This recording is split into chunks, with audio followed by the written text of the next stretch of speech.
Hoy vas a descubrir por qué Eshu o Dara no es dueño de nada, pero aún así gobierna sobre todo lo que existe.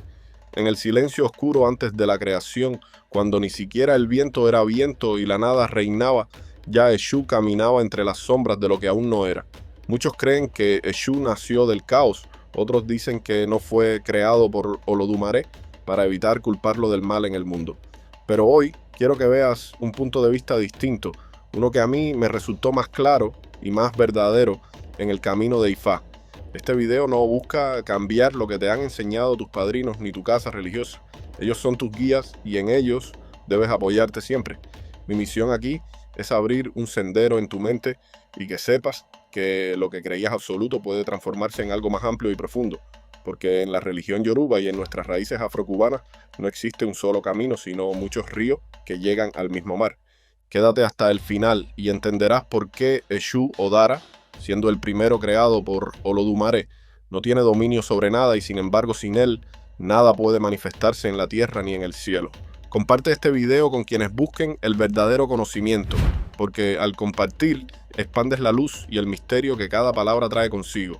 Los likes y la suscripción son buenos, pero lo que más importa hoy es que este mensaje vuele y toque otras almas.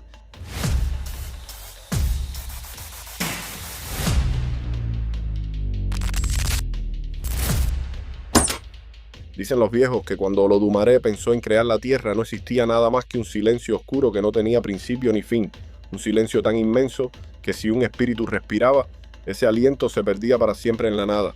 Fue en ese vacío donde se manifestó la primera chispa de existencia, Eshu o Dara. Eshu no nació de un vientre divino como otros Irunmole, ni llegó acompañado de cantos celestiales. Su llegada fue la del guardián que vigila la entrada antes de que todos los demás pasen. Fue creado directamente por Olodumare como la primera divinidad que pudiera caminar entre el bien y el mal sin perder su esencia, porque antes de que existiera la tierra, el mar, los ríos o los árboles, ya existía la dualidad. La creación necesitaba un guardián de esa dualidad, y ese fue Eshu. Hay quienes escriben tratando de negar que Olodumare haya creado a Eshu. Algunos intelectuales yoruba sostienen que si Eshu fue creado por Olodumare, entonces estaríamos diciendo que el creador también es el origen del mal. Pero Ifá enseña que el bien y el mal no son opuestos irreconciliables, son dos pasos de un mismo andar. Sin oscuridad no existe luz, sin caos no nace el orden, sin desafío no hay victoria y sin Eshu nada camina. Si tomáramos como cierto que Eshu no fue creado por Olodumare, tendríamos que aceptar la existencia de dos dioses, uno que creó la bondad y otro que creó la maldad. Eso rompería la esencia del universo yoruba, porque en Ifá no existe un dios del mal, sino divinidades que administran energía según nuestras acciones y nuestros sacrificios. Sería como decir que el fuego es malo porque quema, olvidando que también cocina nuestros alimentos y calienta nuestros cuerpos en la noche fría. Eshu no es la maldad, es el equilibrio, es la justicia, es la consecuencia y es el vigilante de cada elección. Si alguien asciende como jefe en un trabajo donde ya hay un jefe, el ascenso de uno es la caída del otro. El bien de uno es el dolor de otro. Así camina la vida y así camina Eshu. Olodumare lo creó sin darle dominio sobre ningún territorio. No gobierna los mares, no gobierna los ríos, no es dueño de montañas ni de minerales preciosos. No posee ningún reino ni territorio como Oshun, que reina en el río, o Yemayá en el océano. Eshu es libre de toda posesión material porque su dominio es sobre el camino mismo. Su reino es la intersección, la encrucijada y los portales invisibles entre un mundo y otro. Su función es recibir parte de todo lo que existe, porque no se le concedió nada propio, y así participa del equilibrio universal. Eshu no tiene gobierno, pero su poder es absoluto, en el sentido de que, sin su permiso, nada se mueve. Si no le ofreces su parte, puede trabar tu camino o desviarte de tu destino. Y si le atiendes con amor, con respeto y con conciencia de su verdadera naturaleza, se convierte en tu mejor aliado para abrir senderos, transformar tu palabra en realidad y hacer que tus rezos lleguen al cielo. Así fue la creación de Eshu o Dara, el primero, el más incomprendido, el que no tiene nada y sin embargo es dueño de todos los caminos. Dicen los Ifá que aunque Olodumare creó primero a Eshu, este no recibió dominio sobre nada. No era dueño de los océanos como Yemayá, ni de los rayos como Shangó, ni de los vientos como Oyá, ni de las montañas como Obatalá. Eshu caminaba el mundo sin un solo lugar que pudiera llamar suyo. Y así, mientras las demás divinidades encontraban su sitio, su trono y su riqueza, Eshu comenzó a conocer el sabor de la soledad. Era una soledad antigua, una soledad sin memoria, porque no era la soledad de quien pierde algo, sino la soledad de quien nunca tuvo nada. Imagínate esa oscuridad en la que no existe un árbol donde apoyarte, ni un amigo con quien conversar. Eshu caminaba y no hallaba compañía, no hallaba mirada que lo reconociera. Fue así que la tristeza comenzó a invadir su espíritu. Y Fa cuenta que Eshu fue entonces a consultarse con los babalawos, quienes le dijeron: hijo de Olodumare, tu soledad no acabará hasta que realices Evo. Sin titubear, Eshu obedeció. Prepararon para él un sacrificio que incluía un tambor y un silbato. Después del ritual, le consagraron ambos instrumentos, y fue en ese instante que nació la magia que cambiaría su destino. Eshu tomó el silbato entre sus manos y comenzó a soplar su aliento por sus entrañas de madera y hueso. El sonido era agudo, un silbido que atravesaba la noche como un grito antiguo, despertando a los espíritus dormidos en la raíz del tiempo. Luego tomó el tambor y lo golpeó con una cadencia que ningún otro ser conocía. Era un ritmo que nacía de su soledad, de su hambre de compañía, de su eterna exclusión del mundo. Dicen que cuando la humanidad escuchó aquel sonido en la madrugada, hombres y mujeres se despertaron asustados, preguntándose quién tocaba con tanta fuerza a esa hora. Salieron de sus casas, caminaron hacia el monte, buscando la fuente de aquel canto, que no era humano ni divino, sino ambos al mismo tiempo. Y cuando encontraron a Eshu tocando el tambor y soplando su silbato, quedaron fascinados. El ritmo les hablaba de su propio corazón, les recordaba sus miedos, sus deseos, sus pasiones. Desde ese día, Eshu nunca volvió a estar solo. Así fue como Eshu Odara se convirtió en el convocador de multitudes. Ya no caminaba sin ser visto, pues todos buscaban sus sonidos para danzar y para aprender el misterio que guardaba cada golpe de tambor y cada soplo de su silbato. Fue entonces que su poder creció, porque quien convoca, gobierna. Quien es escuchado, es temido y amado. Y aunque siguió sin ser dueño de tierra, se convirtió en dueño de lo más profundo del ser humano, su necesidad de escuchar, de moverse, de vivir en comunidad. Este Seifá nos enseña algo que va más allá del mito. Nos enseña que la soledad puede ser transformada en poder cuando convertimos nuestro dolor en arte y nuestro vacío en ritmo. Eshu no se quedó lamentando su suerte. Realizó sacrificio, creó un sonido, compartió su vibración. Y así se hizo indispensable para todos.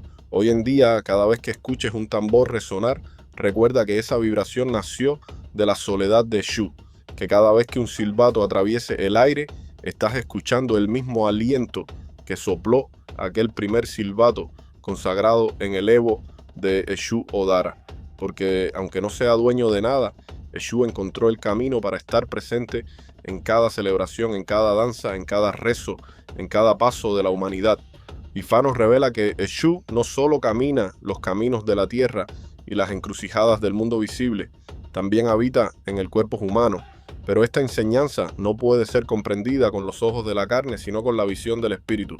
En los tiempos antiguos, cuando Olodumare creó a Eshu y éste caminaba en soledad, se le dio la oportunidad de habitar en el ser humano. Al principio, su morada era la frente. Allí, entre los ojos y el destino, reinaba Eshu como el guardián que permite ver el mundo con claridad. Pero la humanidad, ignorante de su naturaleza divina, comenzó a rechazarlo. Los hombres decían que Eshu no era bueno, que su influencia les causaba desgracia. Las mujeres repetían lo mismo. Nadie comprendía que Eshu no traía el mal, sino las consecuencias de los actos, el reflejo de su propia verdad. Ante tanto rechazo, Eshu se retiró de la frente y subió a la coronilla, en la parte superior de la cabeza. Pero tampoco allí fue bien recibido. La humanidad, incapaz de aceptar la fuerza de la dualidad en su vida, volvió a expulsarlo, diciendo que su presencia traía confusión y dolor. Así, Eshu comenzó a descender por la cabeza hasta que encontró un lugar donde nadie lo sacó más, la nuca. Y Fa enseña que Eshu habita en el cerebelo, en la base de la cabeza, allí donde se cruzan los nervios que gobiernan el equilibrio y el movimiento del cuerpo. Es el lugar donde terminan los pensamientos conscientes y comienza la conexión con los reflejos y la memoria instintiva. No es casualidad que Eshu eligiera ese lugar. Él es el equilibrio, es el vigilante de los actos automáticos, es el que reacciona cuando la mente no tiene tiempo de pensar. Allí se oculta en silencio hasta que es provocado. Por eso, dicen los mayores, cuando alguien ofende mucho a Eshu o se olvida de atenderlo, comienza a sentir dolor en la parte posterior de la cabeza. Es su manera de recordar que él está allí, que nunca se ha ido, que aunque no sea dueño de nada material, habita en el lugar más vulnerable y secreto de cada ser humano. Porque Eshu es así. No necesita un trono de mármol ni un palacio en la cima de una montaña.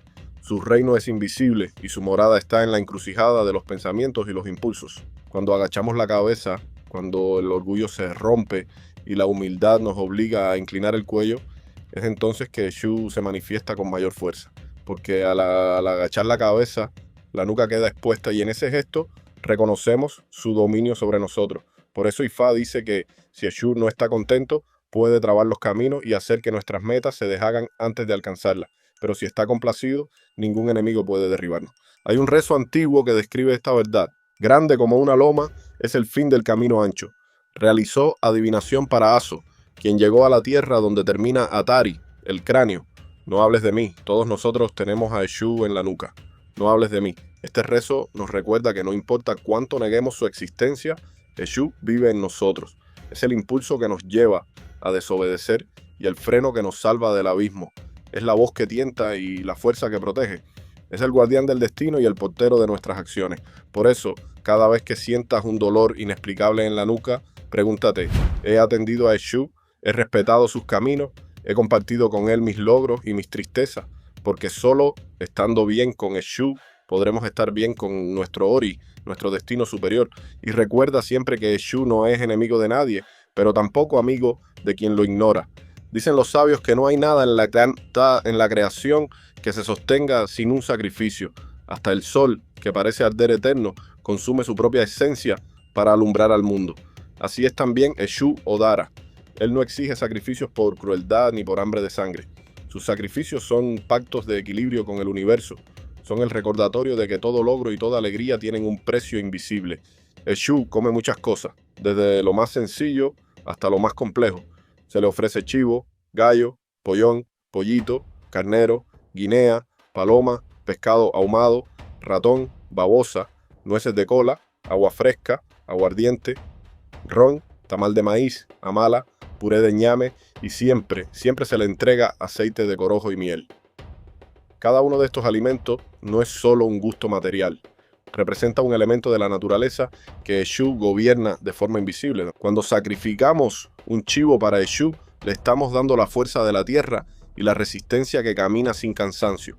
Cuando se le ofrece gallo, le damos el anuncio del amanecer, la vigilancia y la protección contra las sombras de la noche. Cuando se le entrega pescado ahumado, recibe el agua transformada por el fuego y el humo, es decir, el camino recorrido por el alimento desde el océano hasta la cocina. Y así recibe también nuestro propio camino y nuestro trabajo. Pero hay un detalle que muchos olvidan: los iyanle, las vísceras de los animales.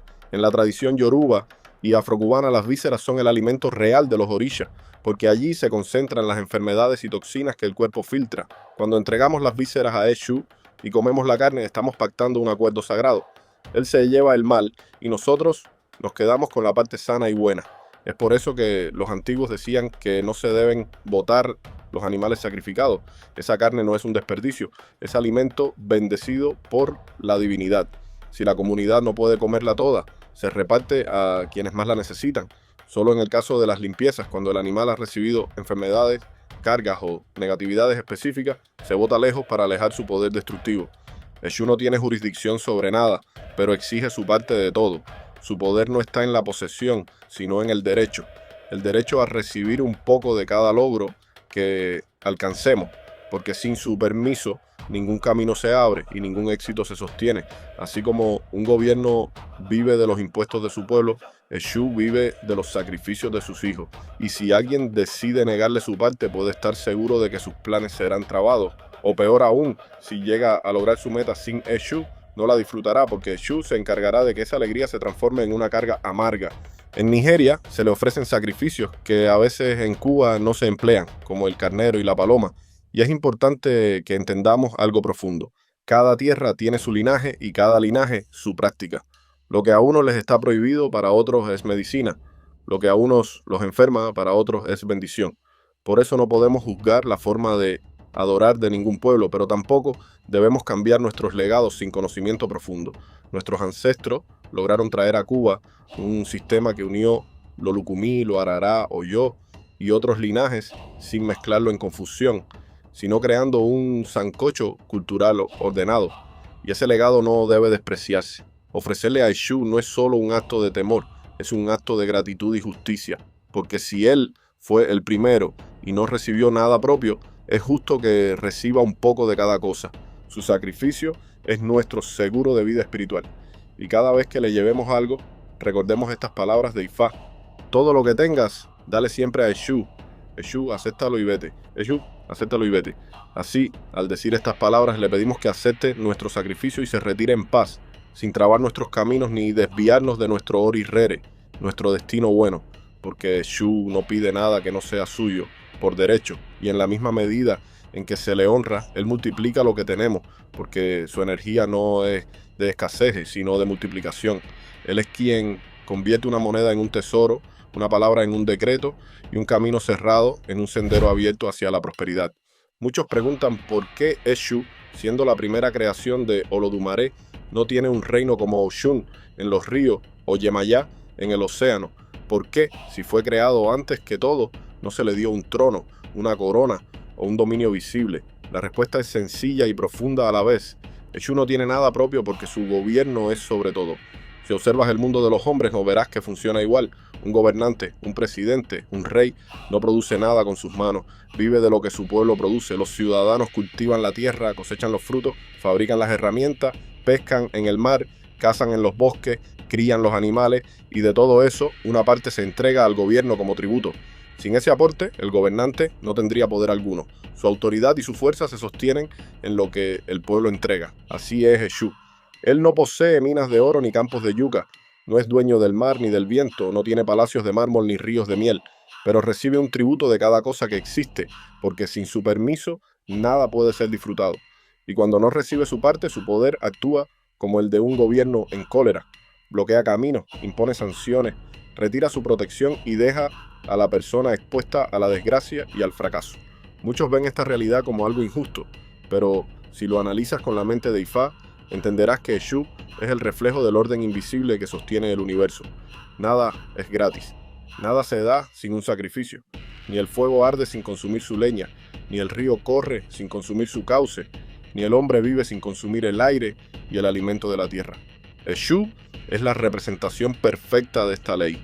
Su existencia nos recuerda que todo tiene un precio y que ese precio es lo que da valor a la vida. Porque si no tuviéramos que esforzarnos por nada, ¿qué sentido tendría lograrlo? Si pudiéramos obtener todo sin sacrificio, la abundancia perdería su sabor y la prosperidad sería un río estancado, sin corriente ni pureza. Por eso Eshu exige su parte, no como un tirano, sino como el gran contador de la creación, el que mantiene equilibradas las cuentas invisibles entre lo que recibimos y lo que damos. Así como un gobierno administra los impuestos para sostener el orden social, Eshu administra los sacrificios para sostener el orden cósmico.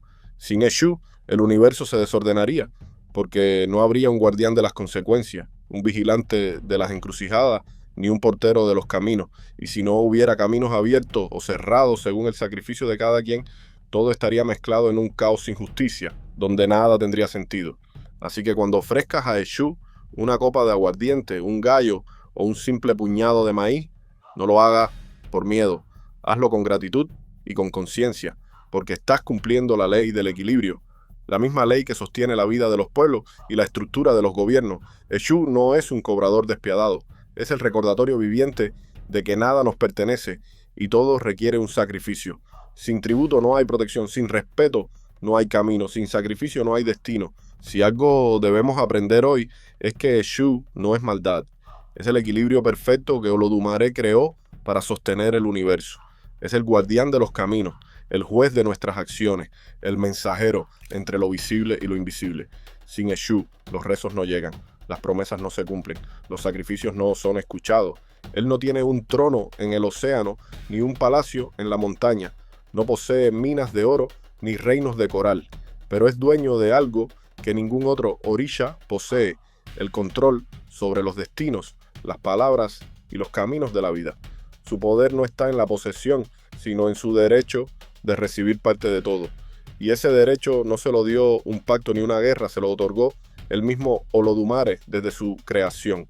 Hoy sabemos que Eshu no nació para reinar un territorio, nació para reinar el flujo mismo de la creación, para recordarnos que todo bien trae un sacrificio, que cada logro lleva implícita la renuncia a algo y que la justicia no es igual a la bondad. La justicia es equilibrio y Eshu es justicia. Dice Ifá, el que no reconoce a Eshu como su guardián terminará arrodillándose ante su poder. El que lo honra caminará sin miedo por el mundo, porque sabrá que tiene al dueño de los caminos de su lado. Y antes de que te vayas, te invito a ver este otro video que he preparado para ti sobre Eshu y el Egua, la dualidad perfecta. Allí comprenderás la otra cara de este misterio que hoy apenas hemos comenzado a descubrir. Te lo dejo en recomendado porque juntos forman la llave para entender el equilibrio entre el caos y el orden, entre el permiso y la restricción, entre el inicio y el fin. Recuerden que soy su hermano de siempre, Ofunoshe, Iboru, Iboya, Iboshishe.